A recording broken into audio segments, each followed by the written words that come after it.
Audio Jungle.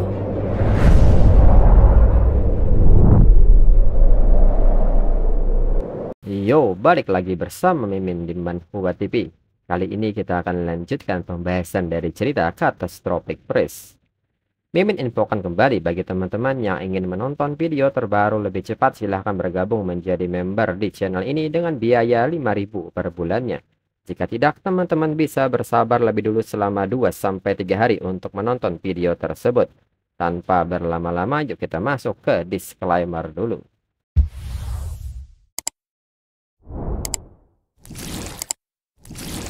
Disclaimer, silahkan abaikan hal ini jika kalian sudah mengerti. Ini peringatan mengenai konten di channel ini. Video ini berisi alur cerita komik yang mempermudah bagi teman-teman untuk mengetahui isi ceritanya dan memahami alur ceritanya. Jika ada kesamaan tokoh, tempat, maupun isu yang sedang hangat, itu benar-benar tidak disengaja. Dan peringatan bagi teman-teman untuk tidak mencontoh atau meniru perkataan maupun perbuatan yang tidak baik yang ada di video ini. Karena cerita ini hanyalah fiktif belaka. Jika mengerti, yuk kita masuk ke ceritanya. Lord pun bertanya mengapa mereka tidak mau White Clown datang. Chainsmoker pun menyebut bahwa dirinya mengakui kekuatan White Clown. Tapi apa yang telah dia lakukan juga mengancam nyawa mereka. Jika dia datang ke kota Jiang, dirinya akan menolak untuk melakukan tindakan selanjutnya. Sampai White Clown pergi atau disingkirkan. Setelah Chainsmoker menyampaikan pendapatnya, suasana pun seketika hening dan ini membuat semua Evil Fallen menjadi tegang.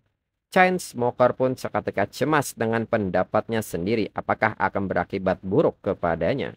Namun Lord nyatanya tertawa mendengar hal ini dan menyebut itu adalah hal yang bagus. Chainsmoker punya ide yang sangat bagus. Lord pun meminta mereka untuk tenang. Mereka punya hak untuk menolak dirinya. White Clown tidak memiliki kekuasaan untuk mendisiplinkan mereka dan juga tidak akan bertindak bersama mereka. White Clown datang ke kota Jiang untuk mengambil alih misi awal mereka, yaitu membunuh Sang Guanyan. Sekaligus dia akan menutupi mereka untuk menyelesaikan misi baru Evil Fallen, yaitu membawa Huang Shaofeng ke kota underground. Ini adalah satu dari sejuta jenius yang jahat. Huang Shaofeng akan menjadi partner mereka yang kuat. Setelah dua hal ini selesai, Evil Fallen bisa mengurus Lin Ye yang membunuh Mei Gao. Lord pun meminta mereka untuk mengingat ini. Jangan mengungkap identitas atau eksistensi mereka. Ikuti pola yang sama. Lempar Bewildering Descender ke dalam alam rahasia tes akhir. Biarkan Enhance Boss yang kejam yang bertindak. Singkirkan Lin Ye tanpa disadari siapapun. Biarkan para profesional ini sangat menyesal. Lalu Chainsmoker pun mengatakan bahwa dirinya tahu bahwa Lin Ye membunuh Mei Gao. Tapi apakah Lin Ye benar-benar layak sampai harus menggunakan item yang bisa dengan permanen spawn equipment level diamond?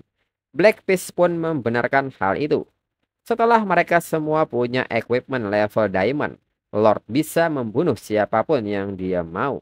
Chainsmoker kembali mengatakan meskipun Lin Ye bisa membunuh Mei Gao baru level 20 waktu itu.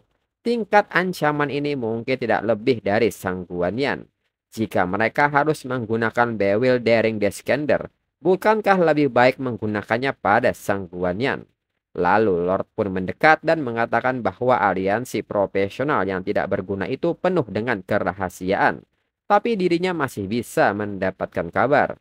Lin Ye ini telah mendapatkan sertifikat kualifikasi dari Forgotten Layer. Di mata para pejabat tinggi itu, nyawa jauh lebih penting daripada ketua sekte Ling Yun. Sekarang, semua orang yang diam-diam melindungi Sang Guanyan telah berpindah ke sisinya. Meskipun mereka berempat sebagai Evil Fallen dan White Clown menyerang bersama, mereka mungkin tak akan bisa melukainya. Lord pun bertanya apakah Chainsmoker mengerti. Chainsmoker pun mengerti maksud Lord. Lord pun kembali mengatakan saat Evil Fallen sudah menyelesaikan misi, dirinya akan membawa Evil Fallen kembali ke Abyss untuk dibaptis, untuk menjadi Abyss Warrior yang sesungguhnya. Tapi jika Evil Fallen gagal menjalankan misi, artinya mereka belum memenuhi syarat untuk menerima kekuatan Abyss yang lebih dalam. Mereka pun seketika menekankan bahwa mereka akan menjalankan misi dari Lord. Mereka pasti akan menyelesaikan permintaan Lord. Kemudian keesokan harinya di sebuah pertemuan kelas, seorang guru menyebut bahwa Lin Ye adalah siswa yang luar biasa di sekolah mereka. Tak kenal takut dalam menghadapi para demon dari abis dan menghancurkan mereka dengan kekuatan dan kebijaksanaannya sendiri. Dengan ini aliansi profesional mengirim sertifikat penghargaan. Lalu siswa lain pun menyebut Lin Ye terlalu menakutkan. Dia mengalahkan Huang Shaofeng dan meminta Huang Tianqi untuk meminta maaf kepadanya. Dan kali ini dia membunuh abis demon sendirian. Mereka dengar data atributnya saat ini adalah yang terbaik di sekolah. Bukankah seseorang menyangkalnya sebelumnya dan menyebarkan rumor bahwa dia terlibat dengan pasukan abis? Sebagian siswa pun percaya bahwa Lin Ye bukan hanya akan menjadi yang pertama dalam tes akhir, tapi dia juga akan bisa mendirikan sekolahnya sendiri dan menjadi ketua saat dia masuk ke dalam aliansi di masa depan. Sumumu pun nampak senang mendengar orang-orang membicarakan hal positif tentang Lin Ye. Namun dengan ketenaran Lin Ye saat ini tentunya beberapa siswa juga merasa curiga. Mereka pun bertanya mengapa Lin Ye tiba-tiba menjadi terkenal. Bukankah mereka sudah menggali semua informasi sebelumnya? Sebelum beredar bahwa Lin Ye adalah orang yang paling berpengaruh di forum, namun Lin Ye tidak pernah mengakuinya. Lalu mereka juga khawatir kepada Lin Ye karena para abis demon sangat pendendam. Mereka pun khawatir mereka akan datang menyebabkan masalah. Namun mereka pun punya firasat para abis demon tak akan bisa mengalahkan Lin Ye. Selain itu, para abis demon juga hanya sekumpulan tikus dalam got. Mereka tak akan berani menghadapi para profesional secara langsung. Mendengar omongan ini, Sumumu pun menjadi cemberut. Lin Ye tidak memberitahu dirinya saat dia dalam bahaya. Si bodoh ini, semoga aliansi bisa melindungi Lin Ye dan menekan pasukan abis. Kemudian saat ini guru pun memanggil Lin Ye serta mengundang kepala sekolah untuk memberikan sertifikat. Kepala sekolah pun menyebut bahwa Lin Ye adalah siswa luar biasa dari sekolah mereka dan harapan bagi masa depan aliansi. Lin Ye pun mengucapkan terima kasih kepada kepala sekolah. Lin Ye pun merasa tidak pantas mendapatkan kehormatan ini. Setiap profesional mereka semua adalah harapan aliansi untuk membasmi kekuatan dari abis. Lalu kepala sekolah pun menyebut bahwa ini semua adalah equipment dan skill box level platinum. Kepala sekolah pun mengatakan bahwa Lin Ye bisa memilih untuk mengambil semua ini. Orang-orang yang melihat hal ini pun kaget melihat level platinum ini. Ini sangat mengagumkan. Lalu Lin Ye sendiri menyebut bahwa dirinya tidak bisa mengambil itu semua. Dirinya tidak butuh banyak-banyak. Dalam pikiran Lin Ye saat ini, The Hidden Shining Moon dan Ancient Dragon Necklace tidak perlu dikatakan lagi. Itu adalah kualitas tinggi, kemampuan yang kuat dan potensi pertumbuhan yang tak tergantikan. Itu bukan sesuatu yang bisa diganti dengan mudah oleh equipment level platinum. 4 buah set ini tak bisa dipisah. Dirinya harus menemukan 4 pengganti yang sama dan mendapatkan item dengan efek yang sangat tidak normal sebelum mempertimbangkan penggantinya. Walaupun cincin platinum yang diberikan aliansi memiliki atribut dan ability yang bagus, cincin itu tidak memiliki atribut inti pengurangan cooldown. Equipment carrier tidak memiliki skill active class. Lin Ye pun dengan sedih mengatakan dalam hatinya bukan dirinya berpura-pura tidak peduli, tapi memang tidak ada peningkatan. Sayang sekali semua equipment level platinum ini memiliki nilai yang sangat menggiurkan. Dan di saat itu ada yang membuat mata Lin Ye terfokus kepada sesuatu. Dan seketika menyebut bahwa dirinya memilih ketiga item ini. Pertama, Belt of Invigoration, yang memiliki efek Infinite Vitality yang meningkatkan semua efek penyembuhan dan perisai yang diterima sebesar 25%.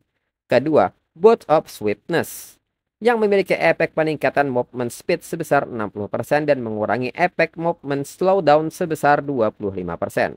Dan ketiga, skill box Holy Light mengkonsumsi sejumlah magic power untuk melemparkan cahaya suci ke satu target, langsung memulihkan sejumlah besar health point target dan meningkatkan semua atribut target, berlangsung selama 10 detik dengan waktu cooldown yang lama. Lin Ye pun menilai bahwa skill ini sama seperti milik White Spirit Knight. Setelah skill ini dibalik, skill ini bisa membuat atribut musuh turun drastis atau bahkan merosot tajam. Dan tanpa pikir panjang, Lin Ye segera mengaktifasi skill book. Menurut Lin Ye, Boats of Swiftness saat digunakan bersama Ancient Dragon Necklace bisa mengurangi efek movement slowdown sebesar 50%, sepenuhnya menargetkan bos-bos yang gesit, yang selanjutnya melengkapi kekurangan atributnya. Kemudian kepala sekolah pun menyebut bahwa upacara penghargaan sudah selesai dan mempersilahkan semua siswa untuk bubar. Semua orang harus belajar, membuat catatan dan mempersiapkan diri untuk ujian.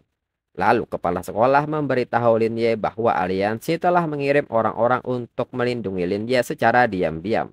Langkah hari ini juga untuk membuat Lin Ye terlihat oleh semua orang. Ini akan membuat pasukan abis semakin sulit untuk mengambil tindakan.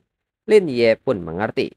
Lalu kepala sekolah bertanya tentang rencana Lin Ye terkait tes akhir profesi yang akan diadakan dalam 3 hari lagi. Lin Ye pun menyebut bahwa dirinya akan menempa semua equipmentnya ke level 10 dan membantu semua rekan timnya lulus tes. Lalu di saat yang sama, alat komunikasi kepala sekolah tiba-tiba memunculkan sebuah notifikasi. Dan hal ini membuat kepala sekolah kaget. Kepala sekolah pun seketika bertanya bisakah Lin Ye memberitahu mereka siapa saja rekan tim Lin Ye. Kepala sekolah juga meminta Lin Ye untuk ikut dengannya. Ada sesuatu yang harus dirinya katakan kepada Lin Ye. Kemudian berpindah ke kantor kepala sekolah. Lin Ye pun menyerahkan data mengenai timnya. Kepala sekolah pun bertanya apakah Sumumu dan Baizi adalah rekan satu tim Lin Ye. Lin Ye pun membenarkan hal itu. Lin Ye pun meminta kepala sekolah untuk tidak khawatir tentang Sumumu, tapi dirinya tidak lebih khawatir tentang Baizi. Kepala sekolah yang melihat data Baizi pun menyebut bahwa bakat anak ini tidak dimanfaatkan dengan baik, dan dia sendiri mempunyai ide untuk mengganti profesinya. Kalau Lin Ye bisa memilih dia sebagai rekan setim Lin Ye, itu wajar karena Baizi punya kekuatan dan kelebihan. Meskipun ujian tidak bisa memberi Lin Ye perlakuan khusus, tapi selama Baizi bisa lulus ujian, tidak ada masalah dengan jalan hidupnya ke depannya. Dan tidak perlu khawatir dia tidak dapat melanjutkan studinya. Singkatnya, Lin Ye tidak perlu terlalu khawatir. Kepala sekolah pun meminta Lin Ye untuk fokus saja memimpin tim. Lin Ye pun mengerti. Lalu kepala sekolah juga menyerahkan sebuah surat kepada Lin Ye. Kepala sekolah pun menyebut bahwa ini adalah hadiah yang sesungguhnya untuk Lin Ye. Tapi ini juga bagian dari rencana aliansi profesional mereka. Kemudian beralih ke Dungeon Lizardman. Saat ini Baizi sedang berada di sana. Dan Lin Ye saat ini sedang melatih Baizi dari belakang. Lin Ye pun mengatakan bahwa tidak ada masalah dengan jangkauan serangan Baizi. Hanya saja lebih percaya diri dengan penilaian Baizi sendiri. Waktu responnya bisa lebih cepat. Baizi pun mengerti dengan instruksi Lin Ye. Lalu saat ini Baizi pun mencoba bergerak seefisien mungkin dengan menghindari serangan dari Lizardman. Di saat Lizardman maju menyerang, Lin Ye pun meminta Baizi untuk tidak ragu atau menghindarinya. Sudut yang Baizi pilih sudah tepat. Dan seketika Baizi mengayunkan senjatanya hingga membelah Lizardman menjadi 2 bagian. Dan di saat itu Baizi pun segera mengaktifkan bakat Goddess of Lucky Guess. Dan di saat peti harta karun sudah muncul, Baizi mengaktifkan kemampuan barunya yaitu Hand of Luck. Ketika pengguna membuka peti harta karun, pengguna akan memiliki peluang lebih tinggi untuk mendapatkan peralatan dan skill berkualitas tinggi yang dapat pengguna gunakan. Lin Ye yang melihat hal ini menilai, ini adalah kemampuan baru Baizi setelah meningkatkan bakatnya ke level 2. Ini sangat praktis menurut Lin Ye. Setara dengan mengurangi jumlah penarikan yang diperlukan untuk mencapai hadiah yang dijamin. Kemungkinan memperoleh item langka pun meningkat pesat, dan secara langsung menghindari kemungkinan menerima item untuk profesi yang salah. Lagi pula Hand of Luck ini adalah skill pasif pribadi, dan tidak ada orang lain yang bisa mendapatkannya kecuali pengguna itu sendiri. Tapi, sampai batas tertentu mereka seimbang. Kemudian Baizi pun mengatakan bahwa pengaturan perlengkapan dan alokasi skill barunya semuanya berdasarkan saran Lin Ye. Baizi pun bertanya bagaimana menurut Lin Ye. Lin Ye pun menyebut bahwa ini kemajuan besar. Selama Baizi tidak ragu dan mengikuti instruksi, Baizi tidak perlu khawatir soal tes akhir. Baizi pun tersenyum mendengar hal ini. Namun di saat itu Lin Ye menyadari sesuatu dan menilai ini benar. Itu masih sedikit dipaksakan. Pada awalnya dirinya pikir Baezi dipilih untuk kelas Great Sword karena kekuatan besarnya yang alami. Lalu Lin Ye pun bertanya kepada Baezi apakah Baezi bertekad untuk berganti profesi. Baezi pun seketika panik dengan pertanyaan ini dan menyebut bahwa itu tidak apa-apa. Dirinya sebenarnya menyukai kelas Great Sword. Baezi pun seketika bertanya apakah dirinya melakukan sesuatu yang salah. Lin Ye pun mengatakan bahwa Baezi tidak melakukan kesalahan. Dirinya tahu Baezi telah mengumpulkan banyak poin kekuatan untuk menjadi seorang Great Swordman Warrior. Baezi tidak hanya berlatih secara teratur, tetapi juga melakukan banyak upaya dan mencoba berbagai pendekatan. Tetapi profesinya adalah tentang masa depan Baezi. Lin Ye pun akan jujur kepada Baezi. Fisik Baezi tidak cocok untuk seorang Great Sword Warrior. Jika Baezi memaksakan diri mengambil jalan ini, kemungkinan besar akan menyebabkan kerusakan permanen pada tubuh Baezi. Mereka dapat menemani Baezi untuk sementara waktu, tapi pada akhirnya Baezi hanya dapat meninggalkan industri ini sebagai seorang profesional. Mendengar hal ini, Baezi pun sangat sedih. Kembali Lin Ye mengatakan mengubah profesi tidak semudah itu. Tingkat kesulitan dungeon pemain tunggal sangat tinggi dan hanya Baezi yang dapat memasukinya. Dirinya belum pernah mencoba dungeon ini sebelumnya, jadi dirinya tidak dapat memberikan panduan strategi. Baezi bisa terluka parah atau bahkan kalah total. Tapi begitu Baezi mengatasinya, Baezi akan mendapatkan pengalaman yang sama sekali berbeda dalam pertempuran berikutnya. Tentu saja dirinya hanya memberikan Baezi saran. Apapun yang Baezi pilih, Baezi akan menjadi anggota timnya. Mendengar hal ini, Baezi berpikir, kapten dan rekan satu timnya sangat hebat. Meskipun dirinya hanya seorang pemberi bab, seringkali itu hanya berhasil untuk dirinya sendiri. Tapi mereka selalu memperlakukan dirinya dengan ketulusan dan kebaikan yang tulus. Lalu Lin Ye pun mengajak Baezi untuk memikirkan hal ini lagi setelah mereka mengalahkan bos berikutnya. Namun di saat itu Baezi pun mengatakan bahwa dirinya sudah memutuskan. Dirinya akan berpartisipasi dalam perubahan profesi. Kemudian di saat kembali, Baezi pun merasa sangat lelah dan kepalanya pusing sekali serasa ingin muntah. Lalu di saat itu Lin Ye pun kaget ada Sumumu yang menunggu mereka di depan dungeon. Sumumu pun menyebut bahwa dirinya telah menunggu Lin Ye selama setengah hari. Besok adalah ujian akhir dan sebagai anggota tim dirinya tidak dapat menemukan rekan timnya. Lalu Lin Ye pun meminta Sumumu untuk tidak khawatir karena ada kejutan untuk Sumumu. Lin Ye pun meminta Sumumu melihatnya dan Sumumu akan mengerti. Dan untuk episode selanjutnya tunggu 2 minggu lagi untuk 2 chapter sekian dan terima kasih.